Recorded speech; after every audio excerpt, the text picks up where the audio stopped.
वासुदेवाय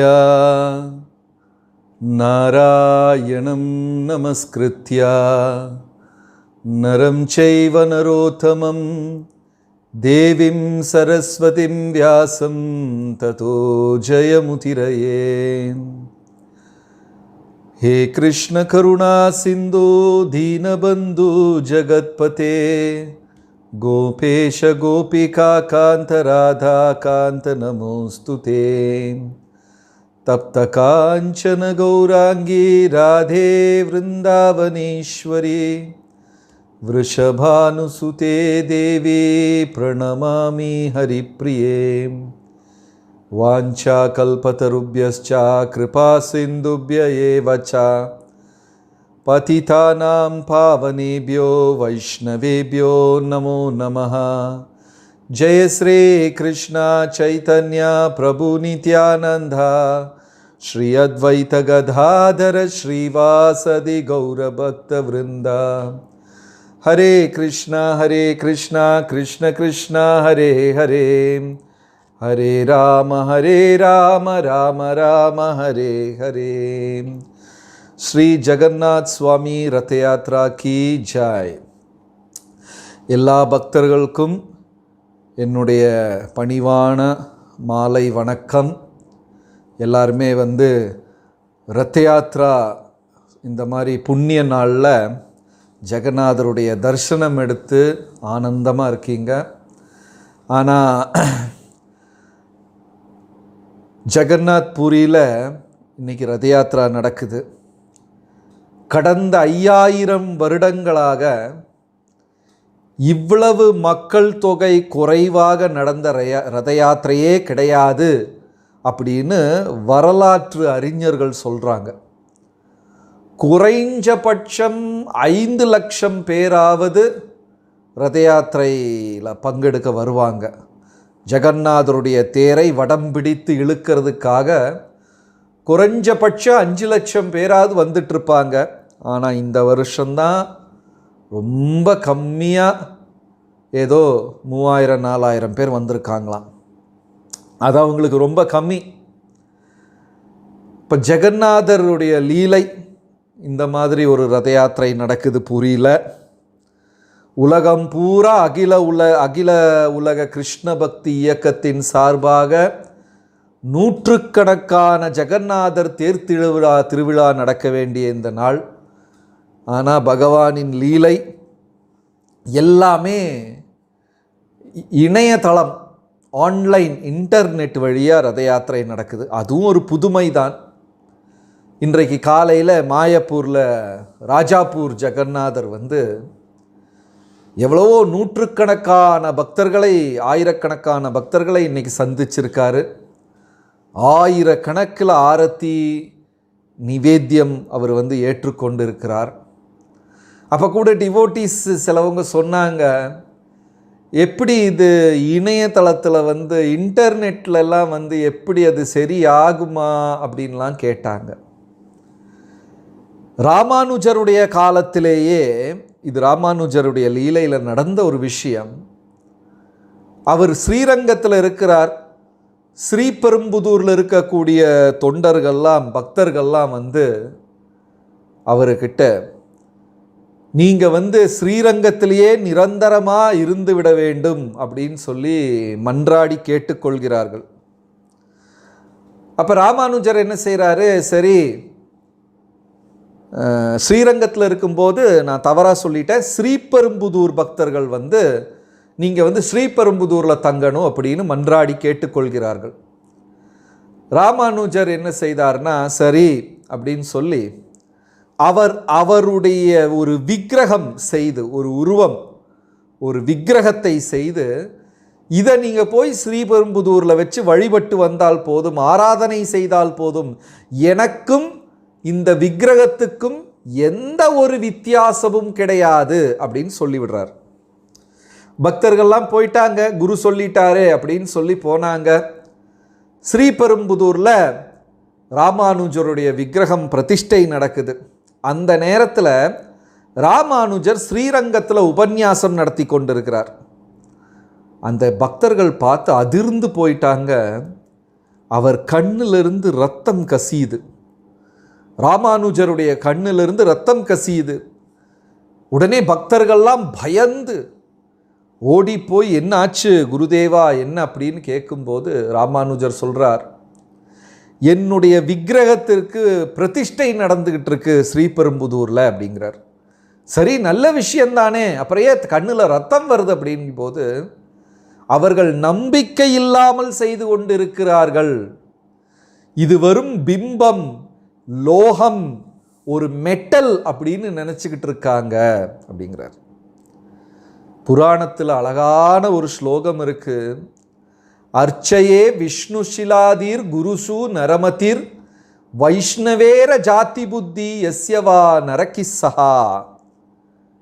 விஷ்ணுவின் சிலையை கல்லாகவும் குருவை சாதாரண மனிதனாகவும் நினைக்கக்கூடிய ஒரு பக்தன் இந்த உலகத்தில் வாழ்ந்தாலும் அவன் நரகத்தில் வாழ்கிறான் அப்படின்னு. அப்போ பகவானை எப்படி பார்த்தாலும் அவர் கிருஷ்ணர் தான். நீங்கள் இணையதளத்தில் பார்த்தாலும் சரி, படத்தில் பார்த்தாலும் சரி, உருவத்தில் பார்த்தாலும் சரி, பிம்பத்தில் பார்த்தாலும் சரி, லோகத்தில் ஷாலக்கிராம், எந்த மார்க்கத்தில் நீங்கள் பகவானை தரிசனம் எடுத்துக்கொண்டாலும் அவர் சாக்ஷாத் யார்? ஜெகநாதர். ராதா சரசவபுராலிங்கன சுகோ ஜெகநாத சுவாமி நயனபதகாமி பவாத்துமே. ஐஸ்வர்ய பாவத்தில் தன்னுடைய அண்ணனோடும் தங்கையோடும் துவாரகாதீசனாக ஜெகநாதர் காட்சி அளிக்கிறார். கூட பலராமர் இருக்கார், பலபத்ரா. தன்னுடைய அன்புக்குரிய தங்கை இருக்காங்க, சுபத்ரா தேவி. ஆனால் அவர் மனசில் யார் இருக்கா அப்படின்னு கேட்டால், ராதா சரசவபுராலிங்கன சுகோ. ராதாராணி ராதாதேவியை ஆலிங்கனம் செய்திருக்கிறாராம் ஜெகநாதர். உருவத்தில் தெரியல, ஆனால் பாவத்தில் அவர் ராதாராணியை ஆலிங்கனம் செய்து கொண்டிருக்கிறார். அந்த ஜெகநாதரை நீங்கள் இணையதளத்தில் பார்த்தாலும் சரி, கம்ப்யூட்டரில் பார்த்தாலும் சரி, எந்த மார்க்கத்தில் பார்த்தாலும் ஜெகநாதர் தான். நம்ம ராஜாப்பூர் ஜெகநாதர் கூட அப்படி ஒரு அழகான லீலை உண்டு. அங்கே ஒரு வயதான பிராமணர் தான் அந்த ஜெகநாதருக்கு தொண்டு சேவை செய்து கொண்டு வந்தார். நம்மெல்லாம் செய்வது உண்மையான சேவையே கிடையாது, தூய்மையான சேவை கிடையாது. உண்மையான சேவை கிடையாதான்னு தெரியல, தூய்மையான சேவை கிடையாது. ஏன்னா அதில் நிறைய எதிர்பார்ப்புகள் இருக்கு.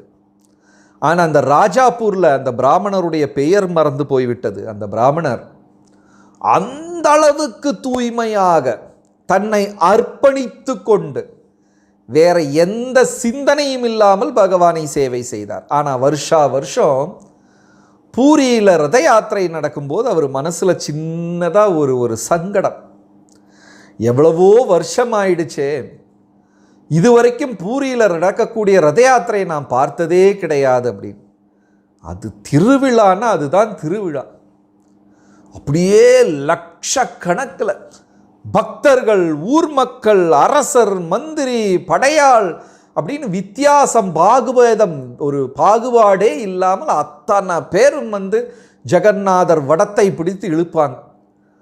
அவர்களால் எந்த அளவுக்கு உச்சத்தில் பகவானுடைய நாமத்தை சொல்ல முடியுமோ அந்த மாதிரி ஜெகநாத் அப்படின்னு கத்திக்கிட்டு சிலவங்க அழுவாங்க, சிலவங்க அங்கே கிடந்து உருளுவாங்க.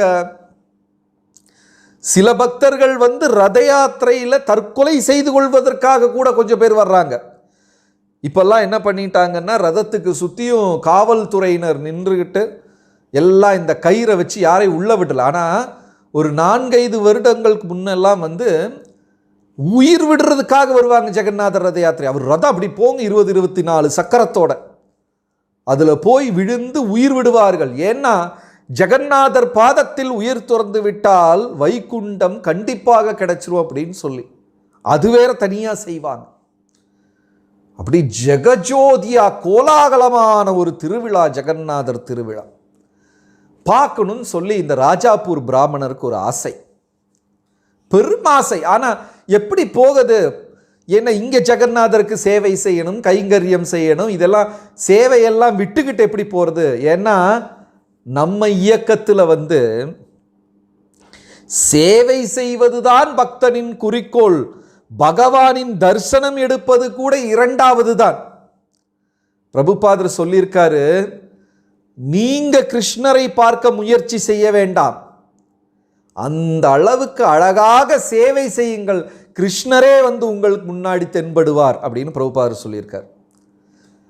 அப்போ இவருக்கு வந்து எப்படி சேவையை விட்டுட்டு போறது? வயதானவர். நான் சொல்றது வந்து இஸ்கான் இயக்கம் வந்து ராஜாப்பூர் ஸ்ரீ ஜெகநாதர் கோயிலை ஏற்றுக்கொள்வதற்கு முன்னாடி அப்படி வந்து அவர் எல்லா ரத யாத்திரைக்கு மனதில் சங்கடப்பட்டுக்கிட்டு அப்படியே ஒரு நாளைக்கு நைட்டு, நாளைக்கு ரத யாத்திரை, எவ்வளவோ வருஷமாக ஆசைப்படுறேன், எனக்கு வேற உடல் தள்ளாத வயதில் போய்கிட்டே இருக்கு, இனி அடுத்த வருஷம் ரத யாத்திரைக்கு நான் உயிரோடு இருப்பனோ இல்லையோன்னு கூட தெரியல அப்படின்னு எல்லாம் சங்கடப்பட்டு அவர் படுத்து தூங்குறார். அடுத்த நாளைக்கு அவர் எந்திரிச்சு பார்க்குறாரு, ஜெகநாத் புரியில் அவர் கண் துறக்கிறார். லட்சக்கணக்கில் பக்தர்கள் பரவசம், பக்தி பரவசத்தில் கோலாகலமாக இருந்த ஜெகநாதருடைய நாமத்தை ஜெபம் செய்து நடனமாடி ஜெகநாதர் ரதத்தை இழுக்க தயார் பண்ணிக்கிட்டு இருக்காங்க.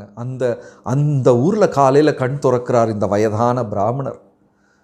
தன் உடம்பு மெய் சிலிர்த்து போனது, கண்கள் நிறைந்தது கண்ணீரால். ஜெகநாதர் ஜெகநாதர் அப்படின்னு சொல்லி ஆனந்தத்தில் போய் பகவான் எனக்கு இது வாய்ப்பு கொடுத்துட்டாருன்னு சொல்லி ஜெகநாதர் வடத்தை பிடிச்சு இழுத்து பேரானந்தம். அன்னைக்கு நைட்டு கண்ணு மூடி துறக்கிறாரு, நேரா மாயப்பூர் ராஜாப்பூரில் கண் துறக்கிறார். எதுவும் இறைவனுக்கு சாத்தியம், ஜெகநாதர்களால் சாதிக்காத. அப்போ இங்க வந்து பௌதீகமான பொருட்கள் எல்லாம் வந்து ஒரு விதமான இடைஞ்சலே கிடையாது. நம் கம்ப்யூட்டர்ல பார்த்தாலும் ஜெகநாதர் தான். ஒரு நிமிடம் மனதறிந்து அவருக்கு பிரார்த்தனை சமர்ப்பணம் செய்து கொண்டால் அவர் கண்டிப்பாக ஏற்று விடுவார். ராஜாப்பூர்ல கண்ணு மூடினவர் பூரியில கண்ணு துறக்கிறார், பூரியில தூங்குறவர் ராஜாப்பூர்ல எந்திரிக்கிறார். அப்புறம் அவருக்கு பெரும் சங்கடம், எனக்கு தள்ளாத வயதாகி கொண்டே இருக்கிறது, ஜெகநாதர் தொண்டை நீ நான் யாருக்கு கொடுப்பேன், என்ன பண்ணுவேன், என் மக்கள் என் குழந்தைகள் எல்லாம் வந்து கல்கட்டாவில் பெரிய பெரிய வேலையெல்லாம் செய்கிறாங்க, அவங்களுக்கு வந்து ஜெகநாதர் சேவையிலெல்லாம் நாட்டமே கிடையாது. அப்போ கனவுல ஜெகநாதர் சொல்கிறார், என்னுடைய சேவையை ஹரே கிருஷ்ணா பக்தர்கள் கையில் கொடுத்துரு, இஸ்கான் பக்தர்கள் கையில் கொடுத்துரு அப்படிங்கிறார். அதுக்கப்புறம்தான் நூற்றுக்கணக்கான வருடம் புராதனமான அந்த ஜெகநாதர் கோயில் இஸ்கானின் கையில் வந்தது. இன்றைக்கு ஹரே கிருஷ்ணா பக்தர்கள் அந்த ராஜாப்பூர் ஜெகநாதை அவ்வளவு அழகாக சேவை செய்கிறார்கள், அவ்வளவு அழகாக. அந்த ராஜாப்பூர் ஜெகநாதரின் லீலைகள் வந்து கடல் மாதிரி நிறைய இருக்கு. அதுலேயும் பங்கஜாங்கிரி பிரபு, ஜனநிவாஸ் பிரபு எல்லாம் பேசுனாங்கன்னா ராஜாப்பூர் ஜெகநாதரை பற்றி பேசிக்கொண்டே இருப்பார்கள். புத்தகம் கூட அதை பற்றியெல்லாம் வெளியிட்டிருக்காங்க. அந்த அளவுக்கு லீலை. ஒரு குழந்தை மனது அந்த ராஜாப்பூர் ஜெகநாதர் அவருக்கு. அதே மாதிரி அந்த பெரிய ஒரு பக்தர் தாஸ்ய பௌரி, ரொம்ப ஜெகநாதர்லே புகழ்பெற்ற ஒரு பக்தர் அவர் தன் குடும்பத்தாரோடு இந்த மாதிரி தான் வந்து ஜெகநாத் பூரியில் அவர் ஒரு நைட்டு படுக்கிறாரு. ஆனால் ரொம்ப நாழி, ரொம்ப லேட்டாக வந்துட்டார். குழந்தை பட்டினி, மனைவி பட்டினி, அவருக்கு நல்ல பசி. அப்போ யோசிச்சுட்டே சிரிக்கிறாரு. சிரிச்சுக்கிட்டு அப்படியே கடற்கரையில் படுத்து தூங்கிட்டார். நடந்து வந்த களைப்பு, கடற்கரையில் படுத்து தூங்கிட்டார். என்ன இவர் யோசிச்சு சிரிச்சார்னா, ஜெகநாதருக்கு இன்னொரு பேர் அன்னபிரம்மம், கடவுள், உணவின் கடவுள். ஏன்னா இப்போ நீங்கள் வந்து ஷாப்பிங் மால் எல்லாம் போனீங்கன்னா ஃபுட் கோர்ட் பார்த்துருப்பீங்க இல்லையா? பெரிய பெரிய கேதரிங் நடக்கிற இடத்துல எக்ஸிபிஷன், ஷாப்பிங் மால், ரத் யாத்ரா ஃபெஸ்டிவல், எல்லா இடத்துலையும் ஃபுட் கோர்ட் வைப்போம். இந்த ஃபுட் கோர்ட் படைப்பில் முதலாக வச்சது ஜெகநாதர் கோயிலில் தான். ஜெகநாதர் பூரியில கோயிலை விட்டு வெளியே வந்தால் ஆனந்த பசார், அப்படியே ஃபுட் மார்க்கெட். அது ஷாப்பிங் மால்லாம் இப்போதான் வந்தது ஃபுட் கோர்ட். 5000 வருடங்களுக்கு முன்னதாகவே வந்து ஃபுட் கோர்ட் வச்சு நடத்தியிருக்கிறார் ஜெகநாதர். எனக்கெல்லாம் ஞாபகம் இருக்குது, 10-12 வருடங்களுக்கு முன்னாடி எல்லாம் ஜெகநாதர் கோயிலுக்கு பூரிக்கு போனோம்னா சாம்பிள் சாப்பிட்டே வயிறு நிறைஞ்சிரும். ஒரு கடையிலையும் போய் நின்னோம்னா சும்மா நின்னா போதும், இது வாங்குங்க அது வாங்குங்கன்னு ஒரு 20 ஸ்வீட்டு கொஞ்சம் கொஞ்சம் தருவாங்க. இந்த சாம்பிள் சாப்பிட்டே வயிறு நிறைஞ்சு போயிடும். அன்ன பிரம்மம், ஆனந்த பிரம்மம் ஜெகநாதர். அந்த அளவுக்கு ஜெகநாத் பூரிக்கு போயிட்டா பசிச்சு யாருமே போக முடியாது வெளியே. இது உண்மை. நீங்க அங்க போய் சாப்பிடாம எங்கேயாவது ரூம்ல படுத்து தூங்கி ஒரு நாளைக்கு டெஸ்ட் பண்ணி பாருங்க, ஏதாவது பக்தர் வந்து கதவை தட்டி உங்களுக்கு பிரசாதம் கொடுத்துருவார். அன்றைக்கும் இது உண்மை, இன்றைக்கும் இது உண்மை. லட்சக்கணக்கில் பக்தர்கள் ஜெகநாத் பூரிக்கு வந்தாலும் சரி, பட்டினிங்கிறதே கிடையாது. எவ்வளவு பேர் வந்தாலும் ஆனந்த பசார்ல பிரசாதம் கிடைக்கும். அப்போ இந்த தாஸ்ய பௌரி, இந்த பக்தர் கடற்கரையில் அப்படியே சிரிக்கிறார். ஜெகநாதருடைய இடத்துக்கு வந்து, அவர் திருவடிக்கு வந்து, நானும் என் குடும்பத்தாரும் பட்டினி கிடக்கிறமே, இது என்ன விந்தை அப்படின்னு சொல்லி மனசுல சிரிச்சுக்கிட்டு தூங்கிட்டார். ரொம்ப தொலைவு வந்த களைப்பு, தூங்கி போயிட்டார். அப்போ ராத்திரி ஜெகநாதருடைய மெயின் பூஜாரி ஒருத்தர் இங்க வந்து இந்த தாஸ்ய பௌரி யாரு, இந்த பக்தர் யாரு, பக்தர் யாருன்னு கத்திக்கிட்டு வர்றார். அப்ப இவர் திடீர்னு நான் இந்த ஊருக்கு புதுசு, என்னை எப்படி என் பேரை சொல்லி கூப்பிடுறாங்களே அப்படின்னு திடுக்கிட்டு ராத்திரி எந்திரிக்கிறார். நான் தான் என்ன அப்படிங்கிறார். ஜெகநாதர் உங்களுக்காக பிரசாதம் கொடுத்து அனுப்பியிருக்காரு, நீங்க ஏதோ பட்டினி கிடந்து அவரை சந்தேகப்பட்டீங்களாமே. இவருக்கு அப்படியே அதிர்ந்து போயிட்டார். கொலை நடுக்கம் நடந்தது. மனதுல சின்னதா யோசிச்சேன். ஜெகநாதர் வந்து அப்படி என்ன பண்ணாங்க, நிவேத்தியம் பண்ற கோல்டன் பிளேட், தங்க தளிகை, தங்க தாம்பாலம் தட்டு, பலவிதமான பிரசாதம், அப்படியே தேன் சொட்ட, நெய் சொட்ட, இனிப்புகள்லாம் அந்த அளவுக்கு, அப்படி தங்க தட்டுல. இவர் கண்ணு நிறைஞ்சு போய் உடல் நடுங்க ஆரம்பிச்சு அப்படியே அதை வாங்கி பிரசாதத்தை தலையில வச்சு எடுத்து வைக்கிறாரு. அந்த கொண்டு வந்த சேவகரை காணோம். இவர் திரும்பி திரும்பி திரும்பி திரும்பி பார்க்கிறாரு, பூஜாரியை காணோம். தன் மனைவி, குடும்பத்தார் எல்லாரையும் தூக்கத்திலிருந்து எழுந்திருக்கி வச்சு சாப்பிட்டாங்க. எவ்வளவு சாப்பிட்டாலும் தீர மாட்டேங்குது. அந்த அளவுக்கு அறுசுவையான பிரசாதம் அவங்க வாழ்க்கையிலே அவங்க அனுபவிச்சது கிடையாது. ஜெகநாதரை சந்தேகப்பட்டப்போ ஜெகநாதர் பிரசாதம் கொடுத்து ஃப்ரீயா ஒரு கோல்டு பிளேட்டையும் கொடுத்துட்டார். அதனால எள்ளளவு கூட ஜெகநாதர் கிருபையில சந்தேகமே வேண்டாம். நானும் எவ்வளவோ வருஷம் பார்த்தாச்சு. அந்த ஜெகநாதர் தேரு திருவிழான்னா எப்படியாவது வயிறு நிறைய பிரசாதம் கிடைச்சிடும். அது எந்த ஊர்ல இருந்தாலும் சரி. அந்த அளவுக்கு ஒரு மகிமை. அதாவது ஒரு முறை ஒரு நாளைக்கு வந்து அவர் வந்து 64 முறை 57 ஐட்டம் சாப்பிட்றாராம் டெய்லி ஜெகநாதர். இப்போ நம்ம கோயிலெல்லாம் கேஎல்லாம் 7 டைம்ஸ் 8 டைம்ஸ் ஆஃபர் பண்ணுறாங்கன்னு நினைக்கிறேன். 7 முறை நிவேத்தியம் செய்கிறார்கள் என்று நினைக்கிறேன். ஜெகநாத் பூரியில் வந்து 64 57 ஐட்டம் 64 முறை, இல்லைன்னா 64 ஐட்டம் 57 முறை, அப்படி ஏதோ இவ்வளவு உணவு வகைகள் டெய்லி அவங்க வந்து நைவேத்தியம் பண்றாங்க. இப்போ ஜெகநாதர் கிருபை அப்படின்னா அதுல வந்து எள்ளளவு கூட சந்தேகமே வேண்டாம். அது ஒரு ரொம்ப இனிமையான முறை. பிரபுபாதர் கூட இந்த ரத யாத்திராவை வந்து ஃபெஸ்டிவல் ஆஃப் ஃபீலிங் அப்படின்னார்.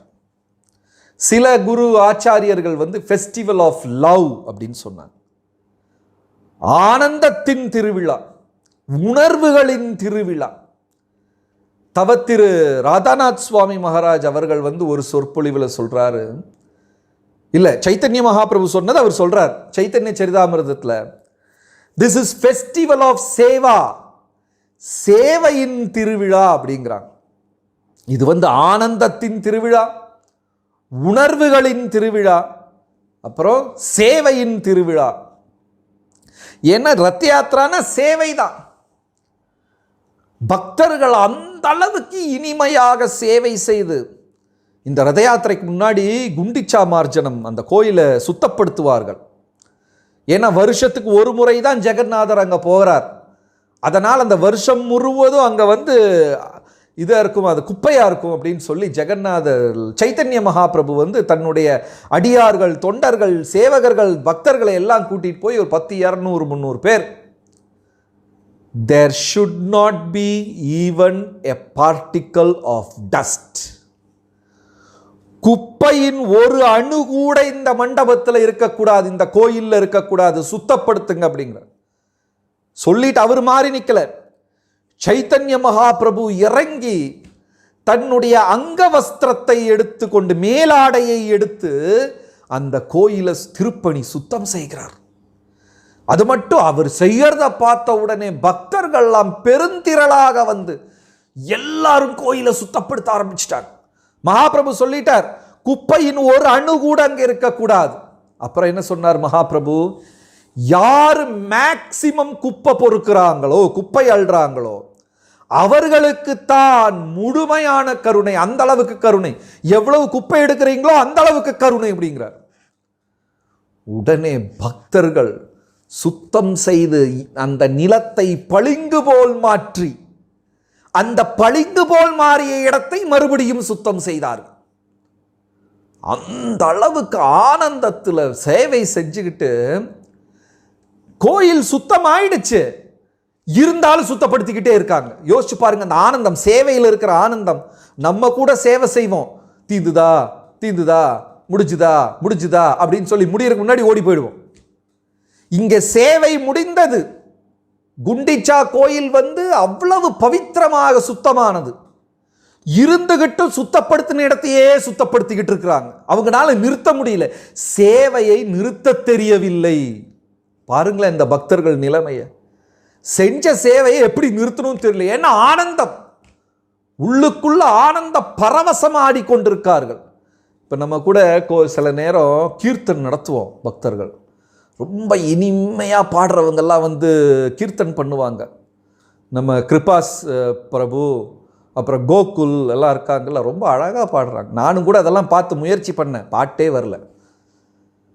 அவ்வளோ அழகாக சில பக்தர்கள் கீர்த்தன் பண்ணுவாங்க. இந்த பினாங் டெம்பிளில் ஒரு முறை நான் பார்த்தேன். இந்த அவர் பேர், துபாயிலிருந்து வந்தார் ஒரு பிளாக் பிரபு, ஆப்பிரிக்கன் பிரபு. அவர் அவ்வளோ அழகாக கீர்த்தன் பாடினார்.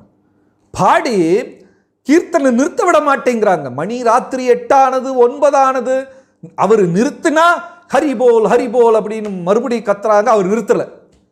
ஏன்னா அந்த கீர்த்தனத்தின் ஆனந்தத்தலை எல்லாரும் ஆடிக்கொண்டிருக்கிறார்கள்.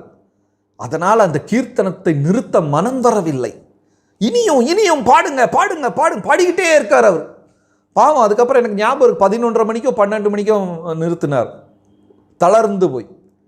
இந்த மாதிரி குண்டிச்சா கோயிலில் சுத்தப்படுத்தி சுத்தப்படுத்தி அந்த ஆனந்தத்தில் பக்தர்களுக்கு சேவையை நிறுத்த தெரியல. எல்லா சின்ன சின்ன மூளைகள் கூட மறுபடியும் சுத்தப்படுத்தினதையே மறுபடியும் சுத்தப்படுத்தி கொண்டே இருக்கிறார்கள். யாரெல்லாம் சுத்தப்படுத்துறார்? சைத்தன்ய மகாபிரபு சுத்தப்படுத்துறார். பக்தர்கள், தொண்டர்கள், அடியார்கள். பிரதாபருத்ர மகாராஜா அவரு ஒரு விளக்குமாறு எடுத்துட்டு சுத்தப்படுத்திக்கிட்டு இருக்கிறார். சுத்தப்படுத்தி முடிச்சது. அதுக்கப்புறம்